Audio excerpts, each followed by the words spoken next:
So I'm going to tell you a little bit about Chase, the brand, the credit card, and every market it took part in.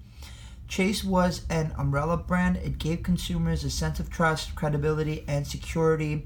Their principles were strong brand equity, ability to endorse sub-brands with unique meanings, and they appealed to a highly segmented market. Now, most credit card holders then were either AMX, where you had to be a member of a select few, or just a bunch of different random assortment of credit cards. What Chase wanted to do was get the new market segmentation group, mostly the affluent people. These were basically people between the ages of 25 to 40 who had incomes of around $150,000 yearly. They had a bunch of sub-brands. JP Morgan was their private banking for customers. Chase Sapphire was for affluent customers interested in travel and dining. That's what we're going to be focusing on. Chase Inc. for small business owners. Chase Freedom for consumers interested in cashback. And for those who were interested in building some good credit scores and financial responsibility, you had Chase Slate. Now, a lot of critics thought that it was a bad idea to kind of segment within the brand itself, but the chief brand officer thought that sub-branding allowed for Chase to speak with targeted customer and target them accordingly for better deals on that customer and for them to continue using the Chase credit card. Now, so the evolution of the Chase Sapphire. The card was first launched in 2009 with no annual fee, premium service, travel benefits, and double points on airline travel, targeting the affluent consumer.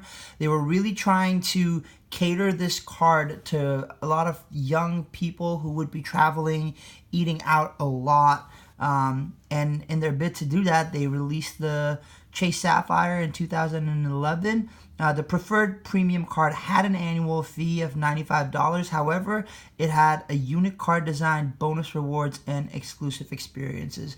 The design of the card was so different from your normal plastic credit cards that when people would pay with it, they would drop it and it would make almost like a trademark thunk sound. And it was shown that this thunk sound directly raised the dopamine levels of people who were paying with it. So not only were people happy to use that credit card, they were getting even happier when they heard the card being dropped. In 2014, the program was very successful that Chase decided to kind of roll back on acquisitions marketing of the original card and focused on a fee-based preferred card system. This is where they wanted to get people to actually pay for the services, and the big challenge for them was to see how many customers they would be able to retain.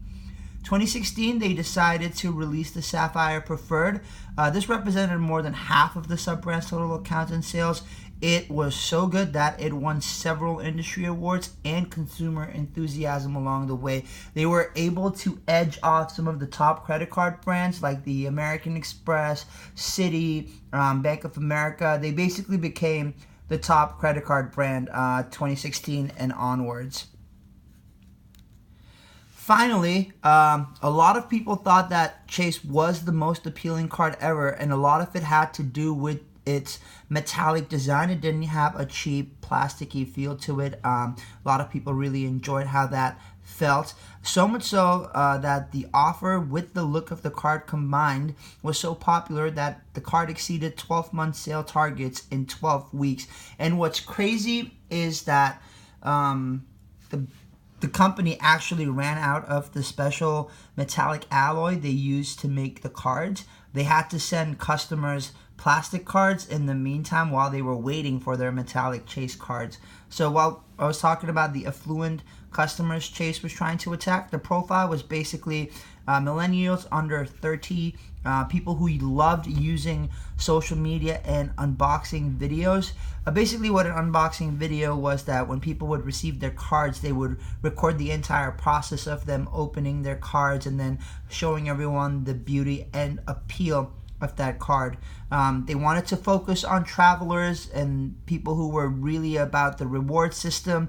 It had flexibility, convenience, and choice. Now, what the idea behind the card's designed to be so simplistic. Towards the beginning, you kind of saw the design of the card. Basically, it just says Chase Sapphire and then your name on it.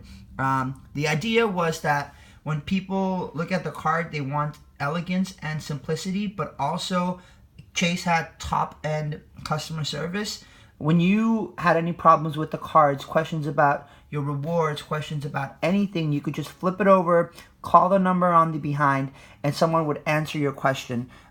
They had an 85% successful rate with answering phone calls, and their goal was to get all of the problems solved within the first phone call they received. Not only that, they had an amazing online portal that was really user-friendly and easy to use, and I believe that all of these kind of just served as incentives for customers to keep using Chase as their preferred credit card option. Now, the offer was, the original bonus point was 150,000. It was reduced to 50,000 points in January after it got really popular. There was an annual fee of $450 post the intro period. You gain 3 points per dollar spent on traveling and dining, 1.5 points to the dollar conversion rate on travel rewards, 300 annual travel credit. And then what was really cool is you had access to the Chase Experience platforms. The most well-renowned Chase Experience platform is actually Madison Square Garden, where Chase customers would actually get to sit with celebrities and sports people who were performing, get to meet them. It offered them a sense of exclusivity. That's what the brand wanted to make the Chase Sapphire card for millennials. They wanted to make it a collectible.